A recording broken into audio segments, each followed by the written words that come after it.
Hello, my friends. Today I will be talking about pediatric heart murmurs. I will try to make it as simple as possible for you guys. Now, I think a few days back, one of my subscribers on YouTube channel, Somia Pandey, requested me to make some lectures on pediatric cardiology, including pediatric heart murmurs, ECG interpretations for them. So this is a first part of that series. In this particular lecture, I'm going to cover the pediatric murmurs, and in the next lecture, then I will be talking about pediatric ECG interpretation as well. So without further ado, let's dive in and get started. Now, pediatric heart murmurs are a common condition in children. When we say common, it means that majority of the children somewhere during their lifespan, like pediatric lifespan, that is somewhere between 0 to 18 years of age, have actually undergone something which has produced a murmur. Now, this is not necessarily that this murmur would be heard by a doctor, or it would be result of a pathology, because most of these murmurs, when we say majority of the children have got a murmur somewhere in their lifetime period, it does not mean that they do have a heart problem as an underlying reason. Most of these children have got no reason for their murmurs, and that's why we call these murmurs as non-pathological murmurs. So it's a common condition, and with this commonality, most of the reasons are non-pathological. Non-pathological means that either it's a turbulent blood flow, or maybe they were anemic, or maybe they were undergoing a condition in which there was a hyperdynamic circulation leading to murmurs, but majority of the children. So the range is quite vast. I mean, it could vary anywhere between 2% to 70% of the children somewhere in their lifetime going through a condition, or passing through a phase in which there would be a murmur which might be picked up or might not be picked up by a doctor. It all depends. It's just a game of probabilities.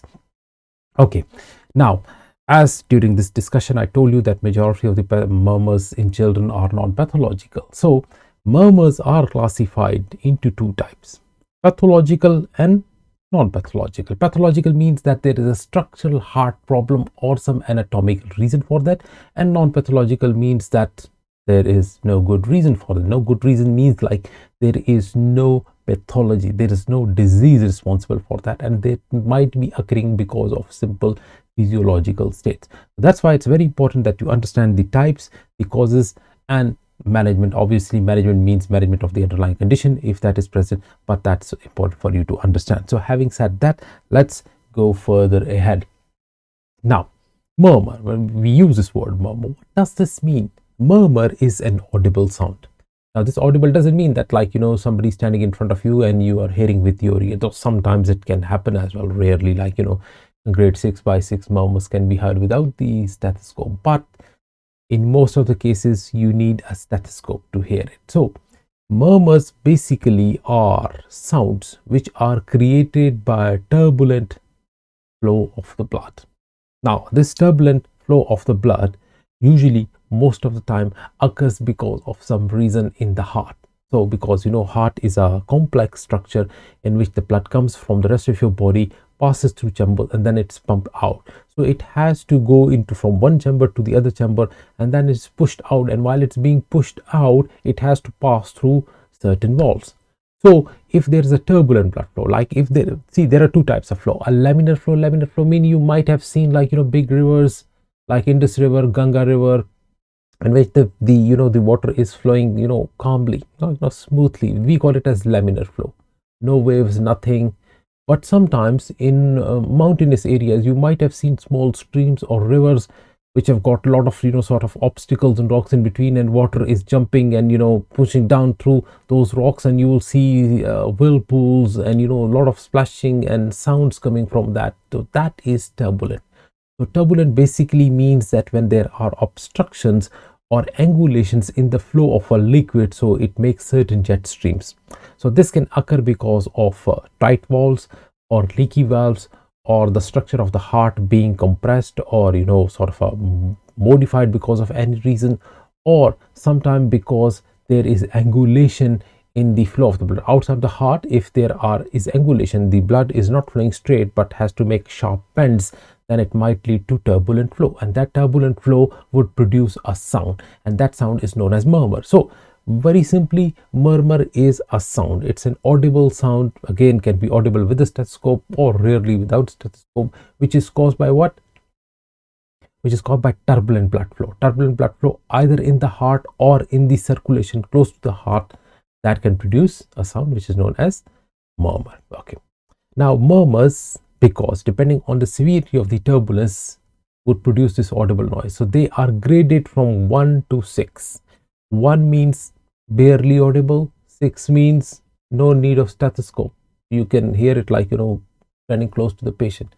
In between, then there are various other gradings as well. I mean, some people, they freak out when they have to learn, oh, whether this is grade 1 or 2 or 3, 4, 5, 6. Simply 1. You see, it's easy to remember grading. You don't need to, sort of memorize or cram this thing. 1 simply means barely audible, very hard. I mean, probably you won't be hearing it even with a very good stethoscope. 6, you don't need a stethoscope. So these are two extremes.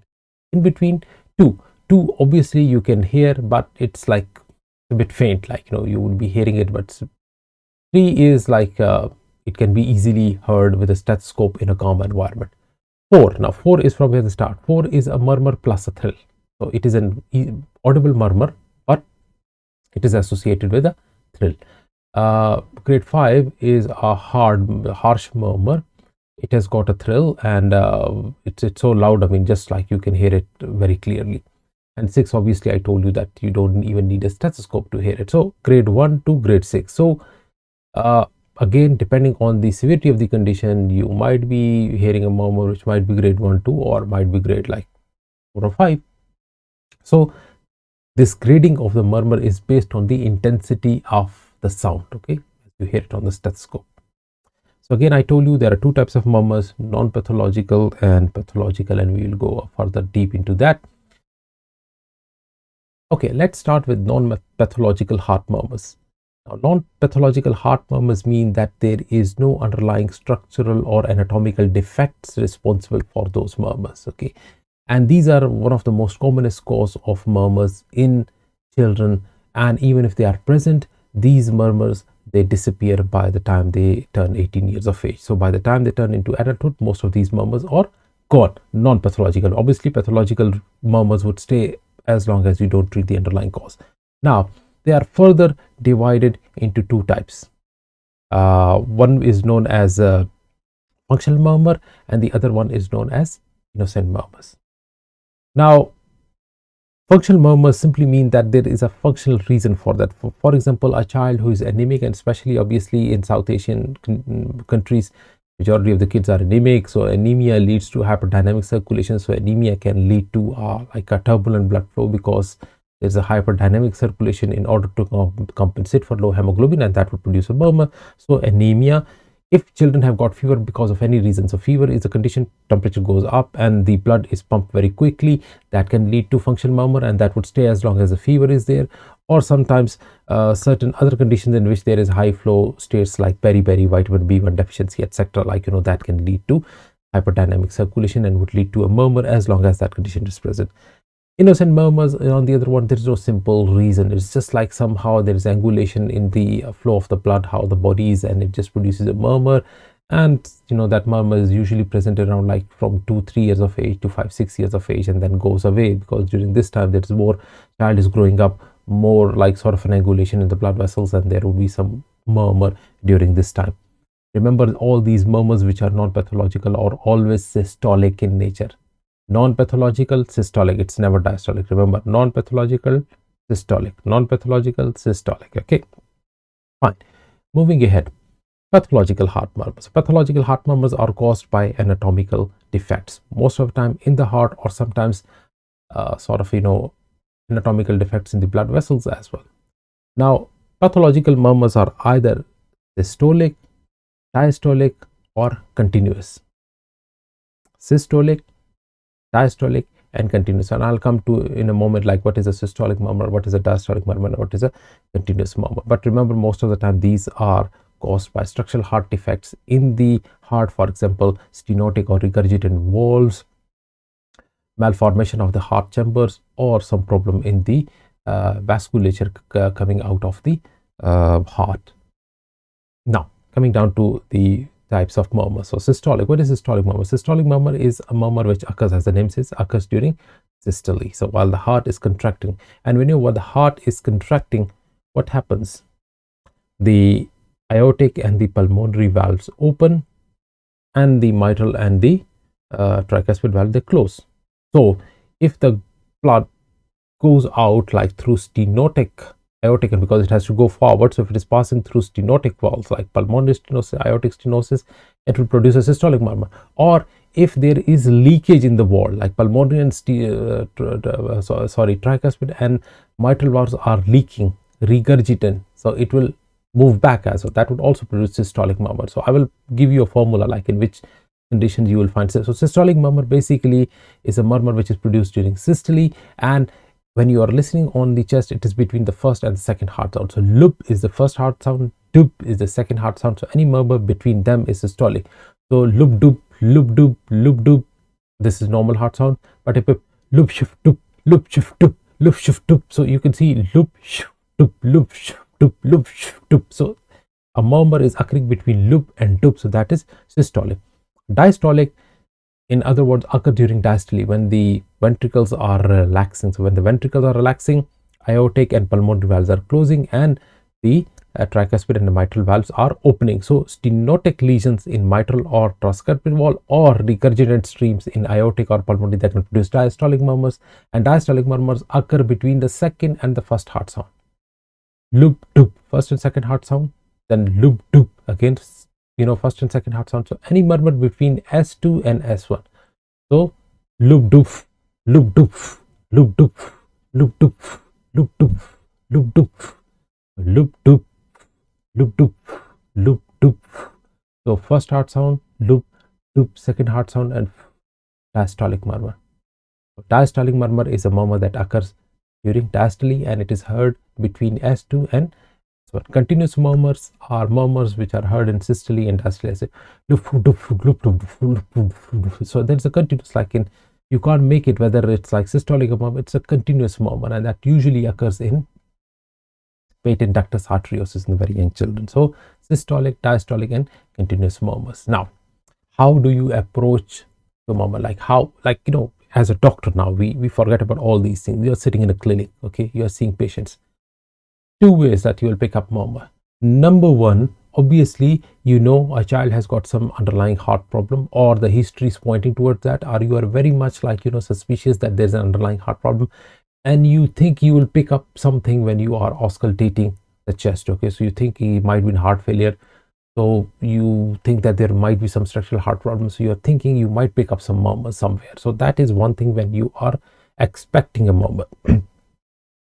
Second is, you simply examine, because as a doctors, when we take a history or something, the first thing that we do is, usually most of the doctors in the clinic, they take out the stethoscope and they place it on the chest. So they listen, and most of the time we are trying to listening to the breath sounds, but you can pick it up a murmur sometime, and you're listening to the breath sound, and you see, oh, loop doop, loop doop, loop doop, there's murmur coming, and then you get more focused on that. So either you are expecting to hear a murmur, or you simply picked up incidentally because you are listening to the chest and you pick up something, and you then further focus on that. So in either case, once you think that there's a murmur, because we hear all over the chest, best is to, if it's a murmur, listen over the 4 heart sounds.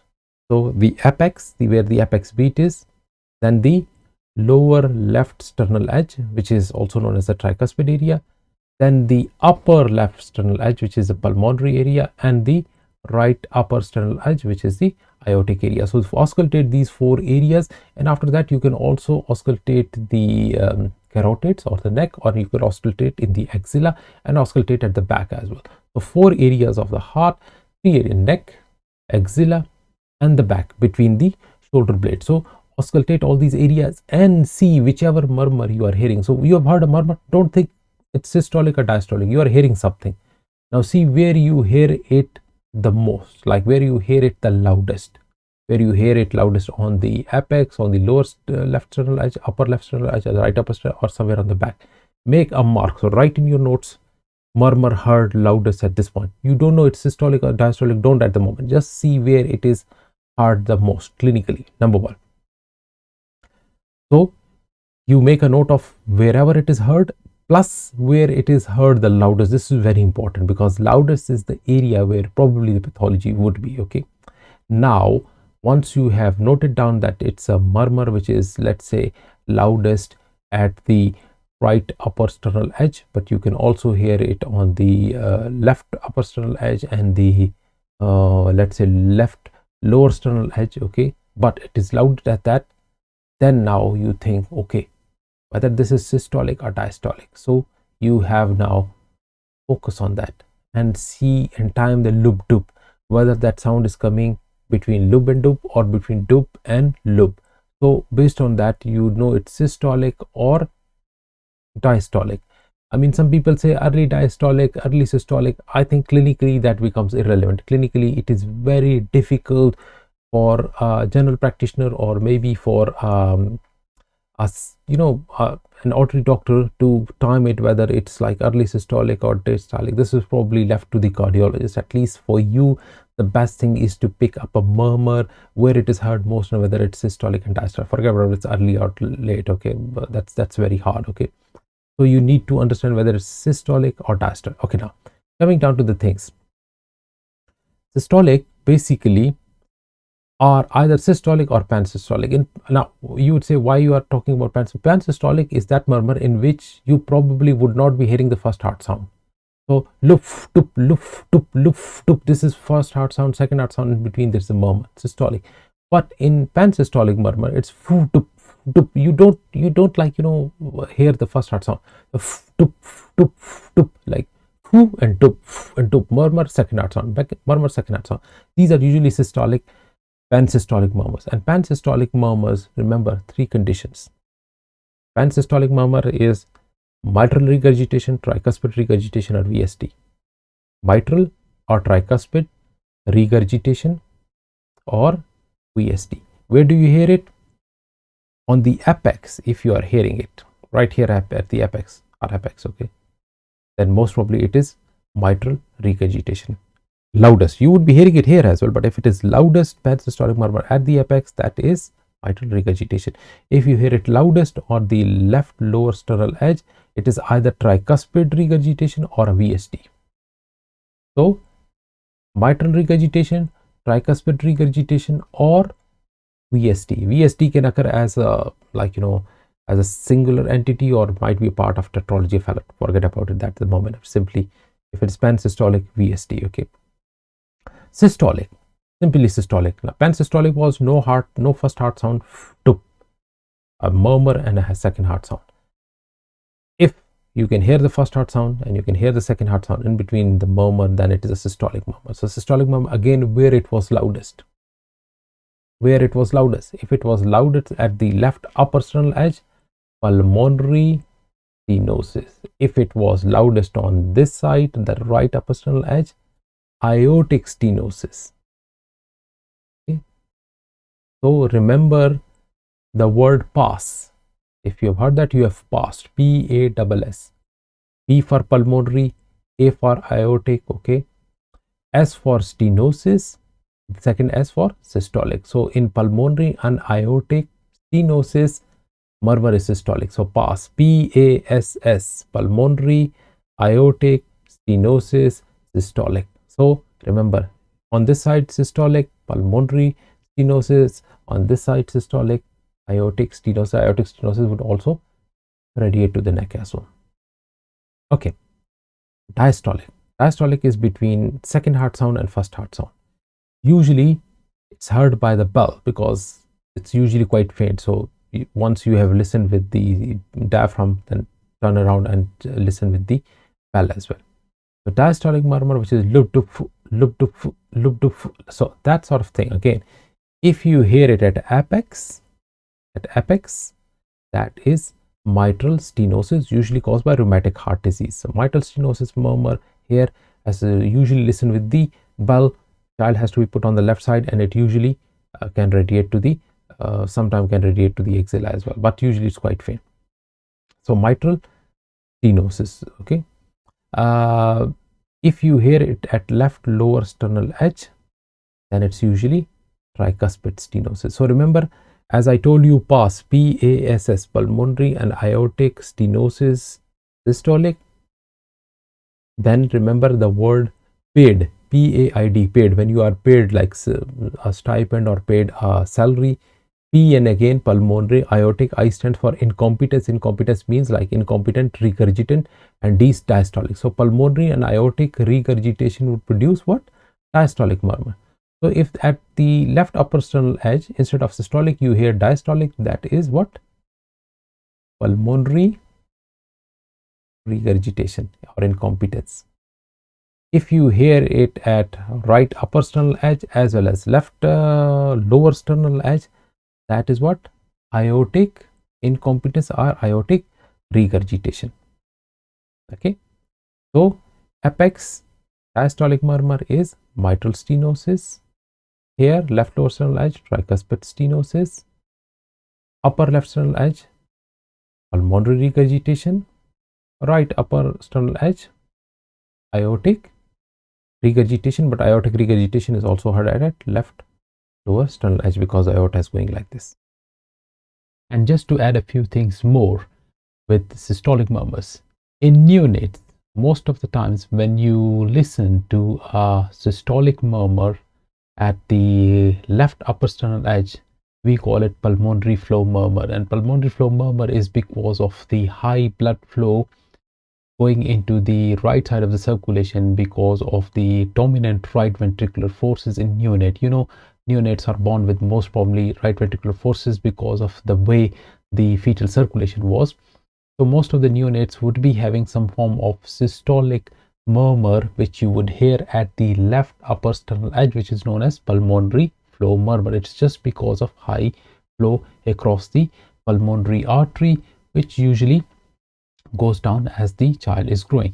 Another reason for pulmonary what you call area murmur or systolic murmur across which would be heard at the left upper sternal edge and is radiating all over the chest is what we call as peripheral pulmonary artery stenosis. So sometimes a branch of the pulmonary artery is slightly narrowed or angulated. So what happens, the flow through that high flow in a small baby and then also going through a stenotic or an angulated branch would lead to a widespread murmur. So you would hear it at the left upper sternal edge, but you would also hear it all over the chest. That is usually peripheral pulmonary artery stenosis. And if you hear a peripheral pulmonary artery stenosis murmur, think of underlying condition, because sometimes these kids might be having Turner syndrome or might be having Noonan syndrome, some sort of underlying genetic reasons for that, to see if there is or other features of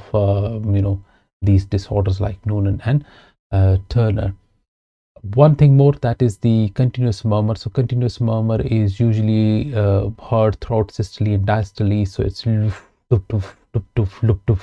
so throughout you would be hearing a machinery murmur, and it's usually heard at the back between the shoulder blades, and mostly because of our patent ductus arteriosus. Patent ductus arteriosus is most common in preterm babies and can sometimes persist in later life as well, and if not corrected can lead to heart failure as well. So in neonates, a machinery murmur would be most probably because of patent ductus arteriosus. So these are the few other things that you should remember as far as the murmurs are concerned. So this was how we do a clinical approach to the murmurs. Now again, you have to take a history and do rest of the examination as well to see if there are other features of a structural heart disease, or he's fitting into a syndrome, or like it's a multi-system disorder, etc., etc. Whosoever has got a pathological murmur, and pathological murmur is always number one systolic, and it would always be grade 3 and more. Remember, functional murmurs, innocent murmurs are always systolic, but they are grade 1 or grade 2. Okay, rarely grade 3. They are never grade 4 or like above. So systolic grade 3 and above, and diastolic murmur are always pathological, and you need to do further tests. Now what are those further tests? The gold standard is echocardiography.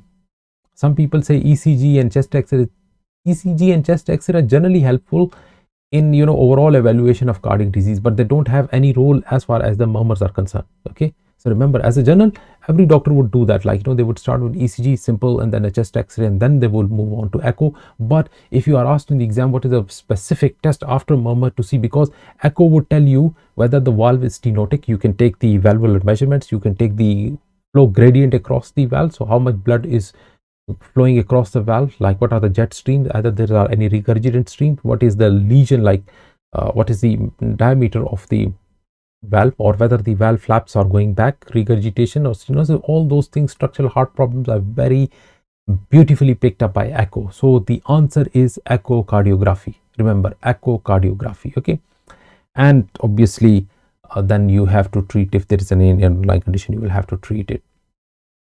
Again, I told you that you have to differentiate between non-pathological and pathological murmurs. So pathological murmurs would always be, again, there will be nothing in the history, the child would be absolutely normal, no symptomatology, he might be having fever or something like that. It would always be a systolic murmur. Okay, and it's usually heard at the apex or the lower sternal edge, and it's always like a systolic and grade 1 or grade 2. Okay, grade 3 plus systolic and diastolic murmurs are always and always what?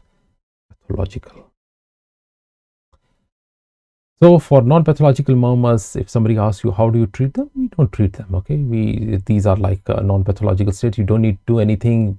You just follow them up. If you hear it, you will say, okay, well, fine, just let the child, let the fever settle, and he can be reviewed by his doctor in 6 weeks to 2 months time. Okay, and you just keep an eye on that. Okay, till it would disappear at some point in time. Okay, and there are no activity limit. You don't tell them that, oh, don't play, don't do this thing, don't do that, you don't eat this, don't eat that. No, they have to carry on with their normal lives. As far as pathological murmurs are concerned, like underlying ugly or echo would pick up the lesion, whether it's a stenotic valve, again, depending on the stenosis, either you would do balloon valvuloplasty or you might have to replace the valve. Regurgitant valves have got similar treatment, or if you can't treat them, you will treat the underlying, sort of an associated features, like for example, if there's pulmonary hypertension, you might treat it. If there is heart failure, you might treat it. So again, that's a complex field. We will discuss it some other time. At the moment, we are just focusing on murmur. So pathological murmurs have got an underlying reason, structural heart problem, and that structural heart problem has to be addressed either medically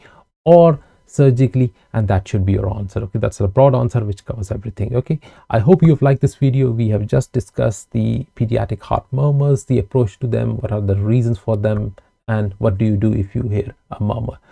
If you like this video, gives me a thumbs up, and if you haven't subscribed to my channel, please do subscribe and smash that bell notification icon, so whenever I upload a new video, you're always on board with me. If you still have got any question, put it down in the comment section below and I will get back to you as soon as possible. Have a very good day. Take care. Bye bye. I'm signing off.